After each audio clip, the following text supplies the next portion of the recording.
Congresswoman, I have dedicated my professional life to imprisoning terrorists, and today I intend to trace the funds from your jurisdiction directly to individuals plotting to murder U.S. citizens.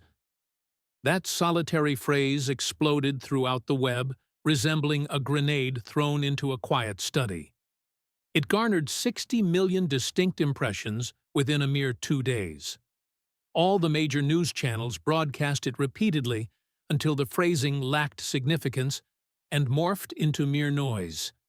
It was the audible signal of a legislative reputation collapsing before our very eyes.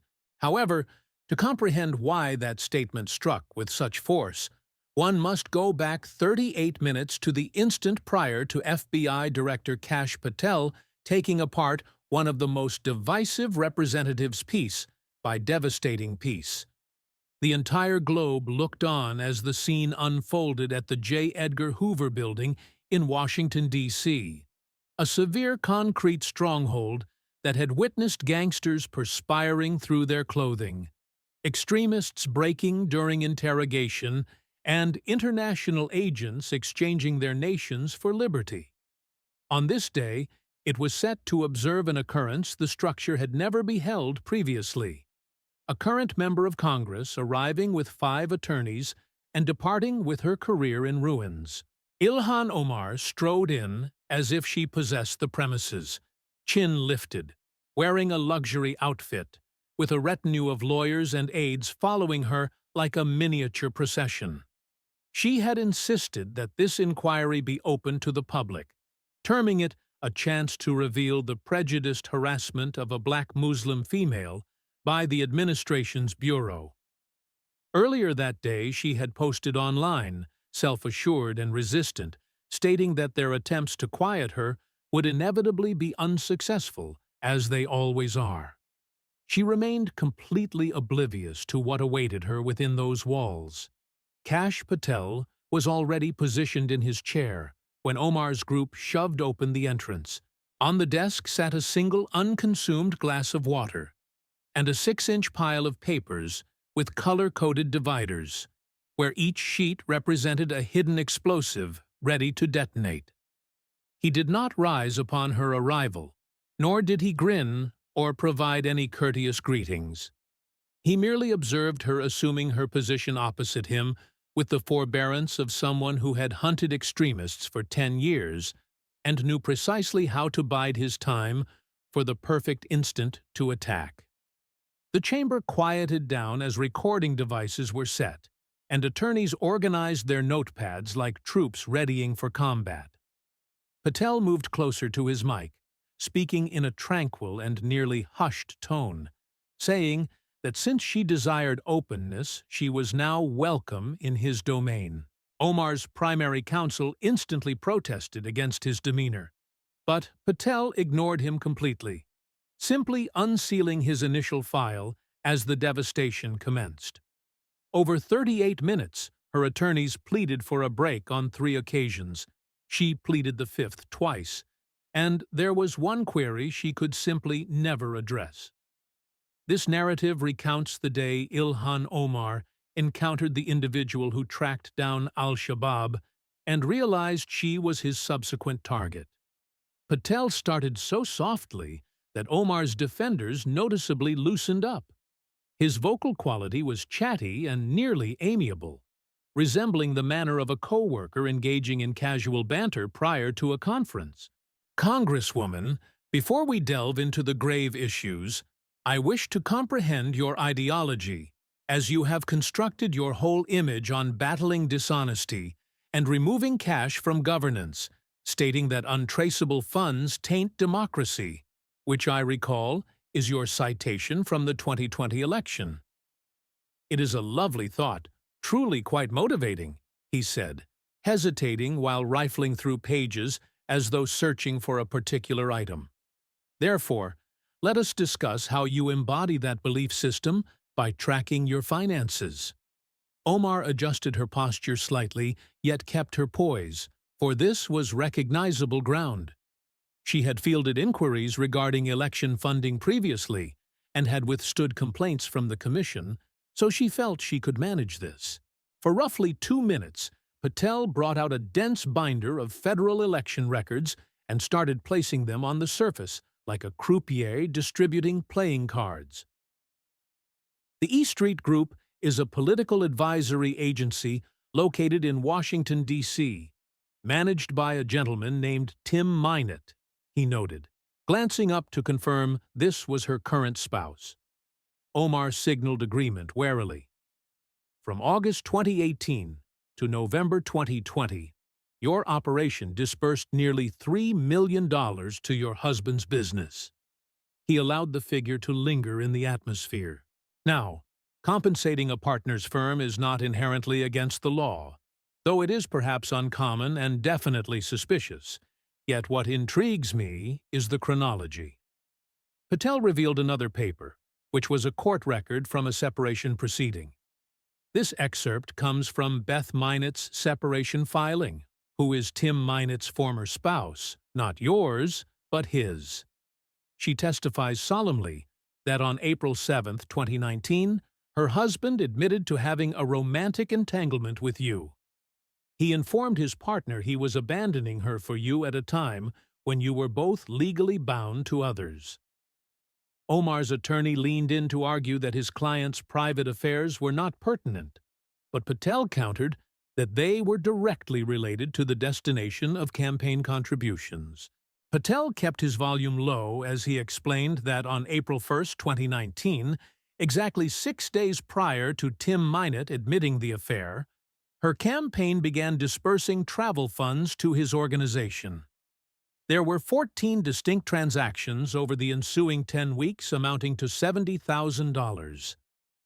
6 of those disbursements, summing to over $12,000, were categorized merely as travel costs, without any detailed breakdown.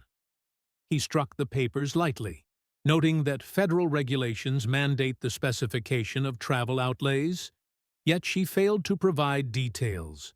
Beth Minot's legal petition implies those travel costs were connected more to his relationship with Representative Omar than to his bona fide professional obligations, which were her sworn statements.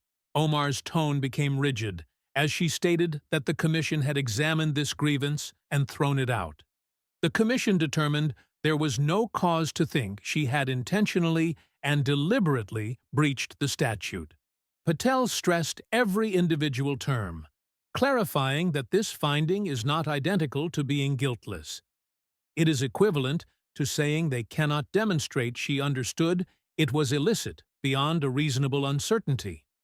That is similar to the O.J. Simpson situation, where every observer understood the events, but the tribunal could not validate it to the required judicial threshold.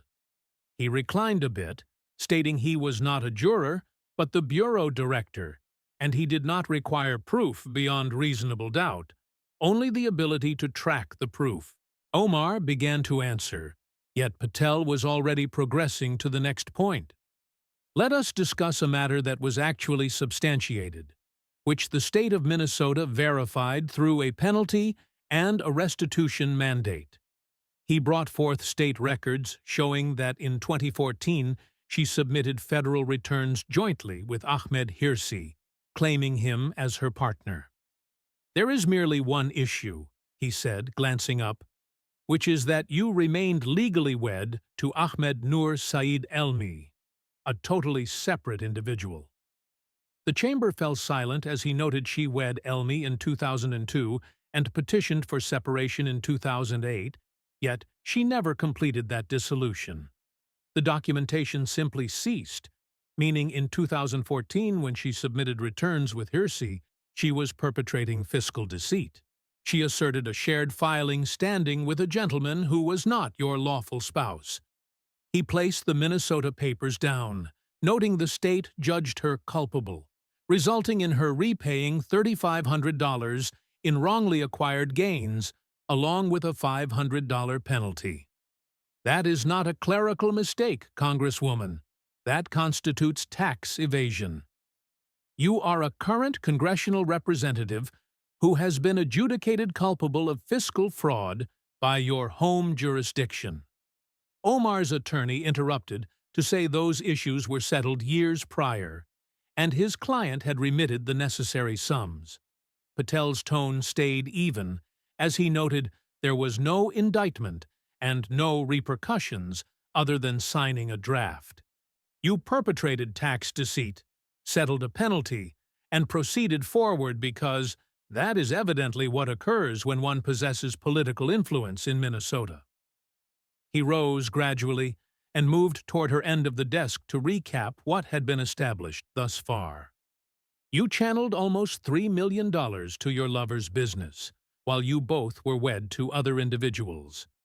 Your political operations disbursements to his agency rose sharply, exactly when your romance reportedly started. You engaged in tax fraud by submitting forms with a man who was not your spouse, and upon being discovered, you settled a fee and acted as if it never occurred. He halted a short distance from her, noting she had constructed her profession preaching to the nation regarding graft, hidden funds, and the power of riches in governance. You established yourself as the ethical compass of the legislature, he said, lowering his volume a bit. However, Congresswoman, you do not battle corruption, for you embody the corruption itself, though you are merely superior at concealing it than most. He went back to his chair, admitting that her private accounts were trivial compared to the events in her constituency. It was petty cash relative to $1 billion pilfered from starving kids. He unsealed a fresh binder to discuss the program known as Feeding Our Future. Nearly $3 million went to her partner, and tax evasion was verified by the state, yet that is merely the preliminary scene. The second phase is where $1 billion vanishes from the mouths of youths into the wallets of felons. Where those funds traveled subsequently will haunt one's sleep, so remain focused. Patel rose and strode to the corner where a massive stand supported a veiled presentation board. He removed the drape to expose a structural diagram that resembled a prop from an espionage movie, featuring names, pictures, and business insignias, all linked by scarlet threads spreading across the surface like veins. In the middle, ringed in heavy red ink, was Minnesota's 5th Congressional District. Do you enjoy riddles, Congresswoman? Patel's tone had changed, becoming tougher and more concentrated now. I adore riddles, as I have dedicated my whole profession to resolving them. Terrorist funding is a riddle, laundering capital is a riddle, and determining how $1 billion vanishes from a scheme intended to nourish starving kids is also a riddle. He struck the diagram, stating this mystery leads to a place that is exceedingly grim, while Omar observed him tiredly as her attorneys wrote hurriedly. Regarding feeding our future, by this time every person in the nation has learned of it. It is the most massive pandemic-era swindle in American history, with over $1 billion purloined from the Federal Youth Sustenance Initiative during the crisis. Funds intended to nourish kids whose educational institutions were shuttered were taken while criminals purchased estates and high-end vehicles. He traced a circle around Minneapolis on the layout with his digit. The deceit was widespread, but the focal point, the origin, was located precisely here in her jurisdiction. The 5th Congressional District of Minnesota represents such a remarkable chance occurrence. Omar's tone was piercing as she noted the initiative functioned throughout the whole province. However, the theft was clustered in your territory, among your voters, and managed by your colleagues. Patel grabbed a writing implement to demonstrate his point. He sketched a connector from the hub to a picture of the Safari restaurant in Minneapolis, a Somali dining establishment she recognized intimately. You hosted your 2018 Legislative Triumph celebration at that location. Commission logs indicate your operation disbursed over $10,000 to them for functions during your ascent. It is seemingly a pleasant venue with quality cuisine. He marked a cross over the image, noting the proprietor, Salim Ahmed Saeed, asserted he was providing 5,000 dishes daily to kids via the food plan. 5,000 servings each day from a single eatery, Patel said, allowing the ridiculousness to resonate, explaining that in truth he was keeping the $5 million. He utilized it to purchase a $2 million estate and went on buying binges at Nordstrom, spending $9,000 monthly on average.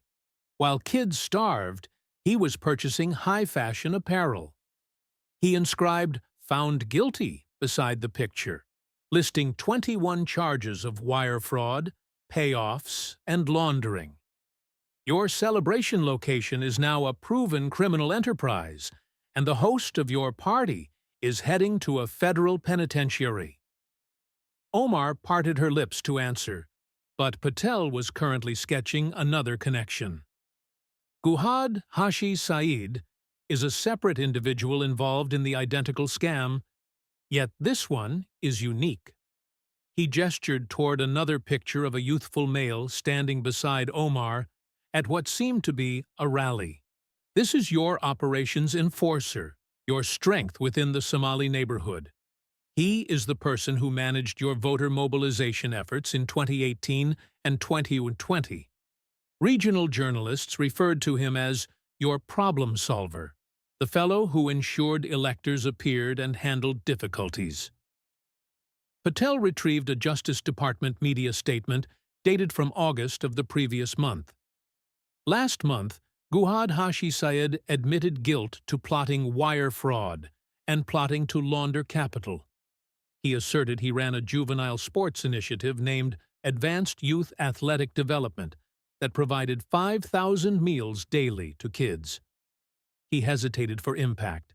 He claimed to nourish 5,000 youths every day from a residential complex in Minneapolis, and the Bureau alleges he pilfered over $3 million.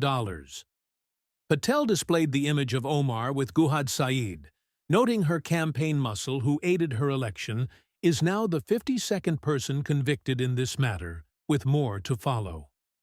Omar's volume increased as she claimed she had no awareness of any deceit and refunded all contributions from anyone charged following the raid.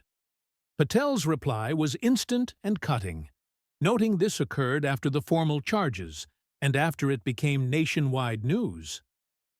You did not sound the alarm, Congresswoman. You failed to observe the theft occurring in your own neighborhood and report it. You sought shelter the instant the Bureau arrived. He returned to the diagram, stating that this is where the situation deteriorates because he has not yet revealed the destination of the funds. His vocal quality changed once more, becoming grimmer as the chamber appeared to drop in temperature. Congresswoman, I have dedicated my profession to trying extremists like Al-Qaeda, ISIS, and Al-Shabaab, which is the affiliate functioning in Somalia. I understand how these groups transfer capital and how they abuse philanthropic initiatives and social safety nets to finance their missions. I have traced financial paths from U.S. accounts to extremist drill sites, for that is my occupation. He brought out a fresh paper on Treasury Department stationery featuring parts that were significantly blacked out. Last week, Secretary Scott Bessent declared an inquiry, and allow me to recite his precise phrasing. Substantial sums have been moved by the perpetrators of this scam abroad to the Middle East and Somalia to determine the applications thereof. He permitted the statement to remain suspended in the silence. The department is following electronic transmissions from condemned Feeding Our Future defendants, which went abroad to Somalia, into accounts tied to fiscal webs linked with Al-Shabaab. This is the identical extremist group he spent years incarcerating. Omar's chief lawyer rose suddenly to claim Director Patel was suggesting his client had ties to terror without offering proof. Take your seat, counselor. Patel did not elevate his volume as it was unnecessary, stating he was not implying anything about the client, but rather reciting facts regarding a current probe. The reality that your client's staff members are guilty, the reality that her donation sites are guilty, the reality that funds from this scam went to Somalia, and the reality that the Treasury is looking into terror links are all established truths. What they signify is what the inquiry will conclude. He strode toward Omar deliberately. However, here is my query, Congresswoman, and I wish for you to deliberate very thoroughly before responding. He halted right before her, noting her enforcer took $3 million and her party host took $5 million. Electronic funds from these felons traveled to Somalia, and the department is checking if any cash-funded al-Shabaab extremists who have murdered American troops, the same extremists I helped incarcerate. His voice fell to just over a murmur. Can you gaze into that lens, face the nation's citizens, and personally vow that zero funds pilfered from your area financed terrorists desiring to slay Americans? The quiet was total. Omar's attorney leaned close and murmured hurriedly, while Omar's complexion turned white. My client asserts her Fifth Amendment privilege against self-incrimination concerning any inquiries pertaining to this. Patel signaled agreement gradually, noting the Fifth Amendment is the privilege to stay mute because responding could implicate one. That is your reply to the citizenry, and that is what you offer regarding whether funds from your area sponsored extremists. He moved back to his chair, stating the amendment shields one from self-incrimination, but it does not shield one from reality, and reality tends to emerge. He took his seat, announcing one final phase before concluding. $1 billion is gone. Her campaign muscle admitted guilt.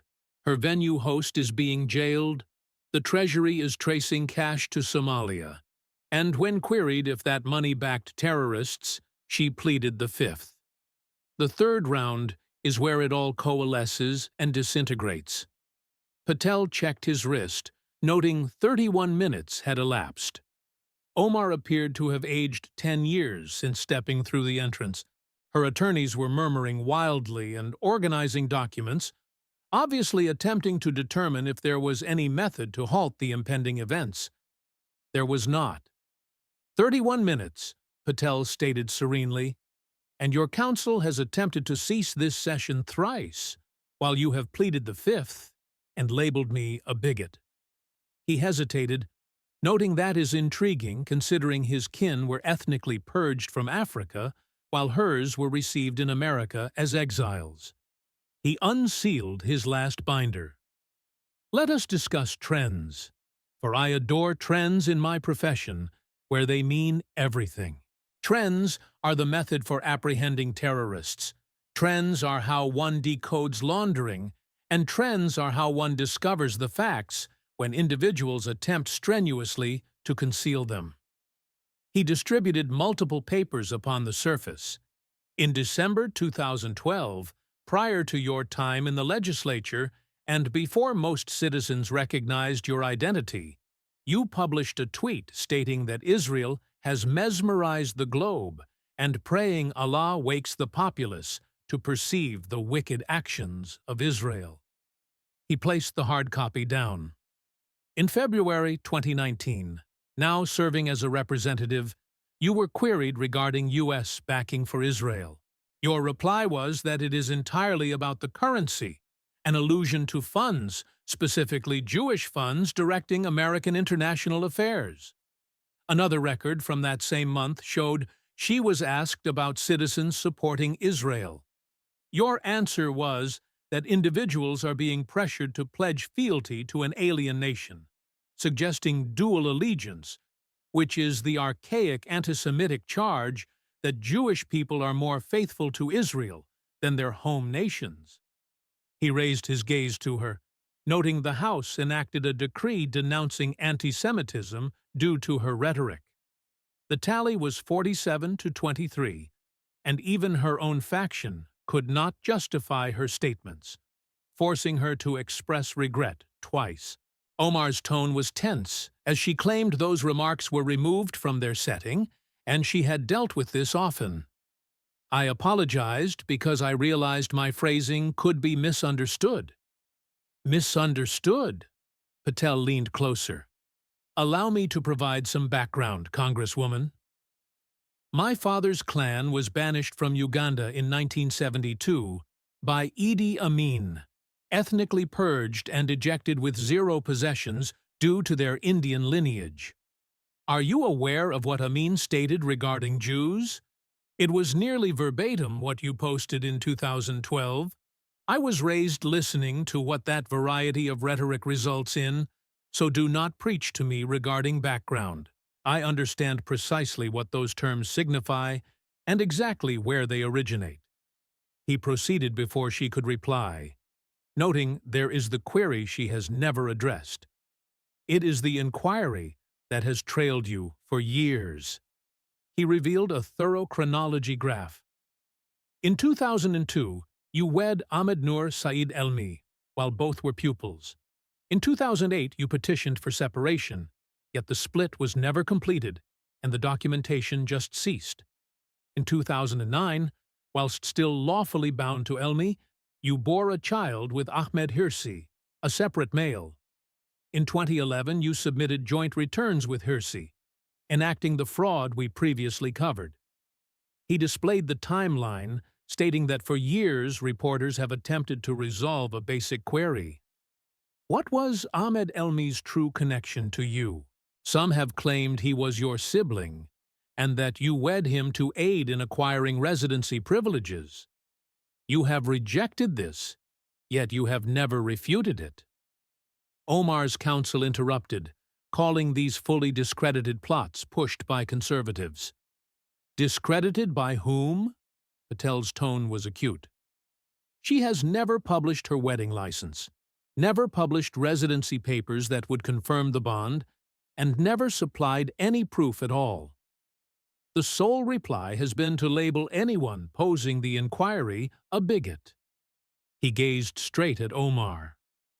I have been termed a racist by individuals much more influential than you, Congresswoman. It did not prevent me from trying extremists, and it will not prevent me from posing queries.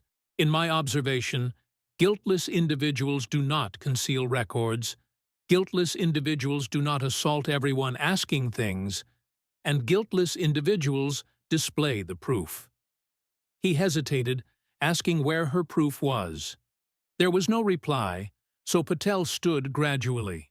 He strode to the middle of the chamber, placing himself betwixt Omar and the lenses. When he spoke once more, his tone was calculated and intentional, like a litigator presenting his final plea. Congresswoman, permit me to narrate a tale regarding two varieties of migrants.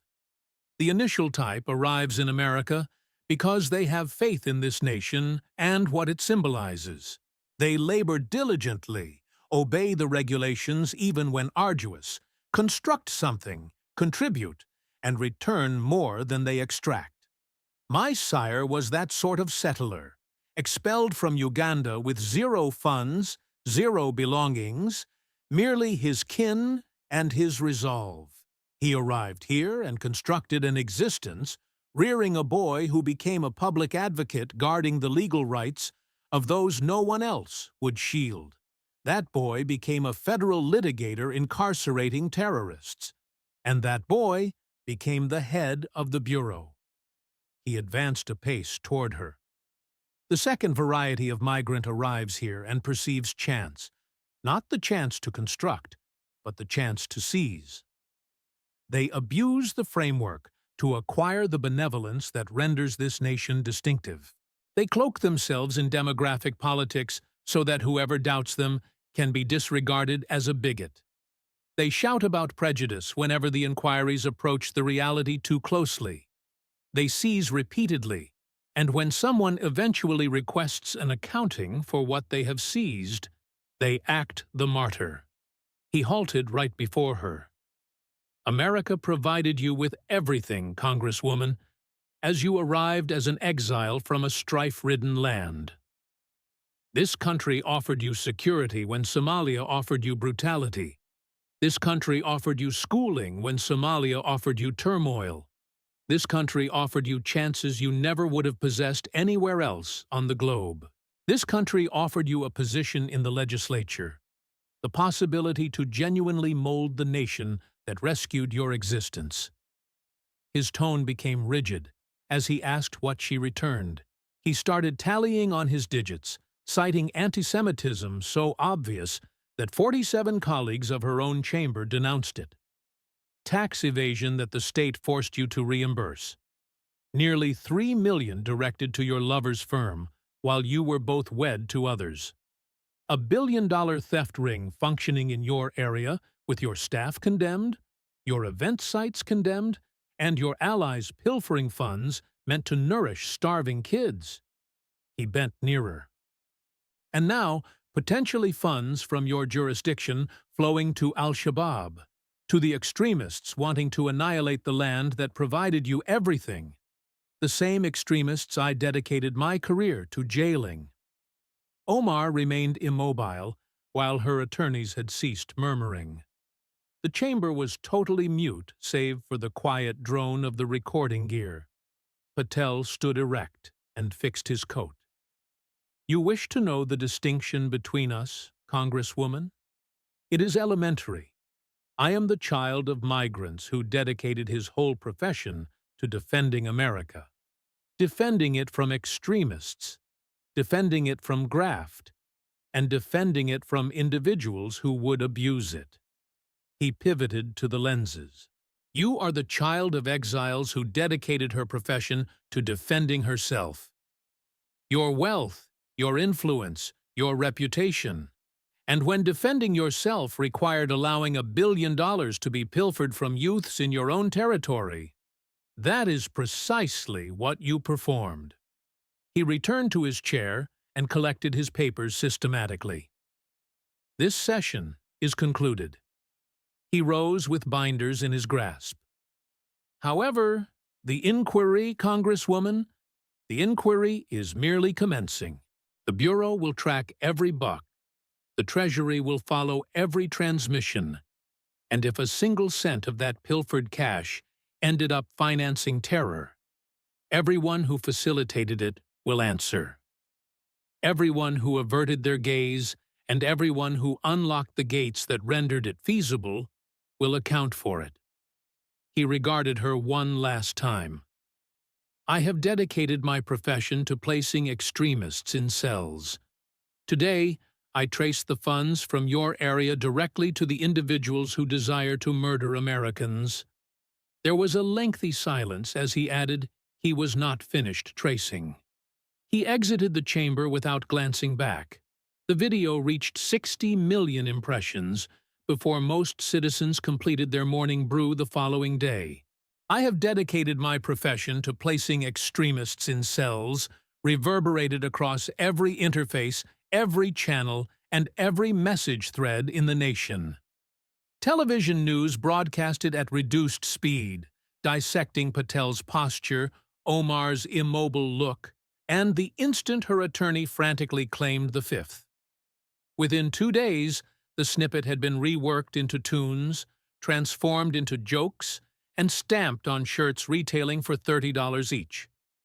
Omar's bureau issued a declaration labeling the session a bigoted persecution arranged by the administration's bureau to hush a black Muslim female who speaks reality to authority.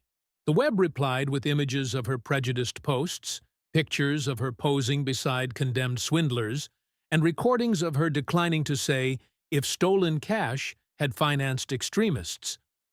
For 11 days, Ilhan Omar vanished from the public eye. There were no posts, no uploads, no media briefings, and no discussions. For a lawmaker who usually produced more digital material than a celebrity, the quiet was overwhelming. Her team put out standard remarks regarding concentrating on voter assistance, yet everyone understood the reality that she was concealing herself, waiting for the tempest to subside. The tempest did not subside. as the Treasury declared a broadened probe into Minnesota aid deceit, specifically reviewing transmissions to foreign ledgers. 3 additional defendants from the food program consented to work with federal litigators in return for lessened penalties. Judicial records disclosed that detectives had pinpointed over 40 distinct transmissions to Somali institutions amounting to over $12 million. Republicans in the House presented a motion demanding Omar's removal from the legislature. Democratic Command published a cautiously phrased remark regarding fair procedure and assumed innocence, notably refusing to actually champion her or denounce the Bureau's inquiry. The Minnesota Star-Tribune stated that a private party survey indicated a preliminary opponent had come within 7 percentage points. Omar's election collection fell 38% relative to the identical span in prior rounds. Significant liberal contributors silently diverted their funds to alternative nominees. 3 weeks following the session, Tim Minett's E Street Group submitted documents to liquidate. The firm that had obtained nearly $3 million from Omar's operation simply stopped existing.